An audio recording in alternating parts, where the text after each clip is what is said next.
Japoniako zigilu batik. Bai, kasetean. Bai, Amerikar bat. 23 kanta instrumental hauek. Bai, ez dakitena sartuko diren kasete baten, baina, bai, ez da konfirmatu, baina Japonian bizi den Amerikar bat, gitarrista bat, zigilu bat dauka, kasete zigilu bat, eta, bueno, printzipioz esan dit, gustatu zaiola eta argitaratu nahi duela, ez?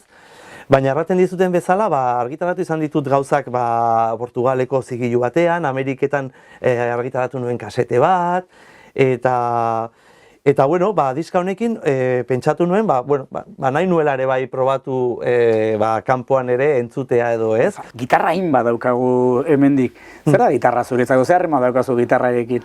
Bueno, daukat, harremana, ez dakit, ez pentsa hor, lehenago aipatu dugu, ez? Gitarra mugitu ditugu planoa sartzitez denak edo zenbait, eta esan diazu, esan dizu, irudipena daukat, baten bat apurtzen badut, oso harreman hona auki dugula orain arte, eta hemendik aurrera kaso ez dela horren hona izanen, ez diazula barkatuko. Eta esan diazu ez dago zula horrelako...